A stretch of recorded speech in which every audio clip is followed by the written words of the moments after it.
Money, cash, dosh, notes, bills.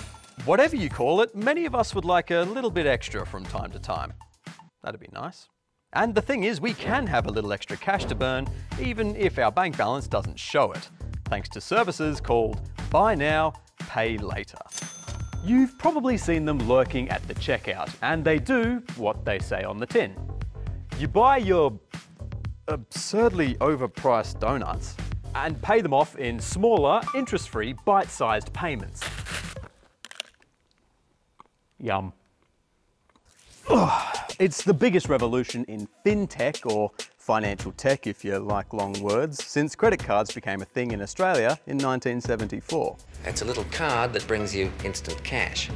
Now it's a little app that brings you the instant cash. And according to the Reserve Bank of Australia, there were 7 million active Buy Now Pay Later accounts last financial year, spending a total of $16 billion. And most of those accounts were young people. In fact, some estimates reckon people aged between 18 and 35 make up around 60% of the customers. So what makes it so appealing? Because some people just don't have the money at the time to get something they want. Like concerts or devices that they can't pay outright, so it's easier to get them. You don't need to walk into a bank office, you don't need to make a phone call, you don't need to tell anyone. I think those are the main kind of aspects that make them appealing to the young people. And on top of all of that, the cost of the products being bought through these services generally aren't too high. But before you go out and start making it rain, hold your horses. Part of the reason it's so easy to get in on the Buy Now Pay Later action is because there's very little regulation, or basically rules, around how these services operate. And that can leave users in vulnerable financial situations, including young people facing a problem. A big one. It starts with D and ends with T. And it isn't, donut. Debt. It's debt. See, Buy Now Pay Laters are a form of consumer credit, like a credit card or a bank loan.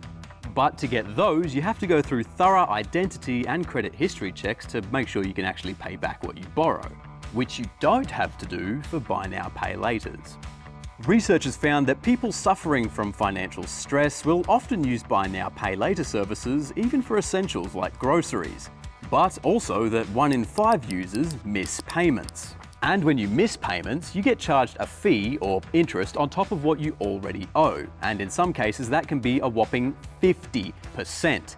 So things can get really expensive really quickly, and some people can find themselves falling into what experts call a debt spiral. Well, I feel like I'm in a tunnel I can't get out of because I'll make a repayment and then I spend it again to do some more shopping.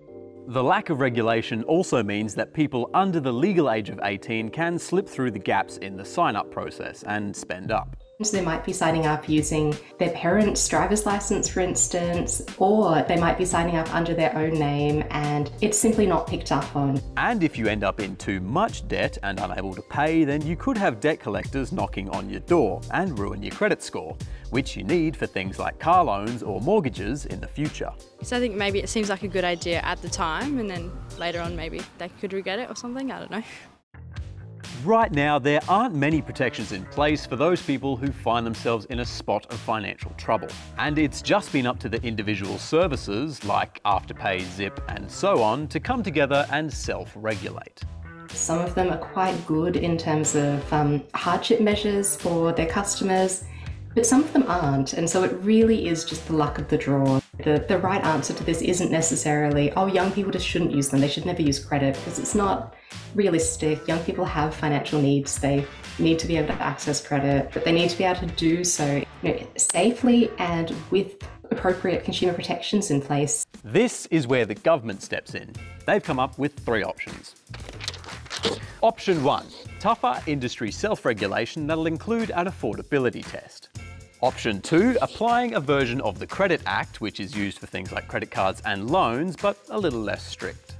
Option 3, treating Buy Now Pay Laters exactly the same as all other credit products and hitting them with the full regulations. So what's the best option?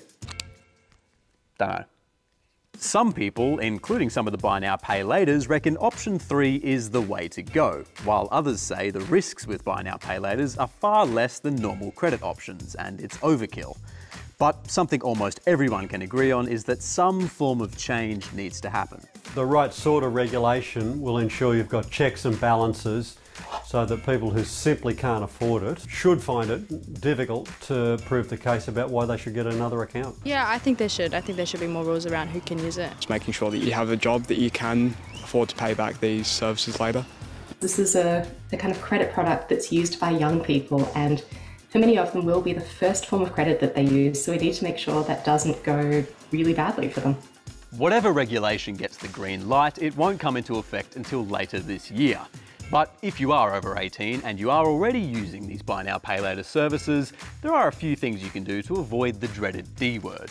Where possible, only use one service at a time. Really important to think about, can I still repay this if I work one less shift, if I get sick next week? Just build in some space for things to go a little bit wrong when you're planning out your repayments. Don't only consider the best case scenario, because unfortunately that's not always going to be the case.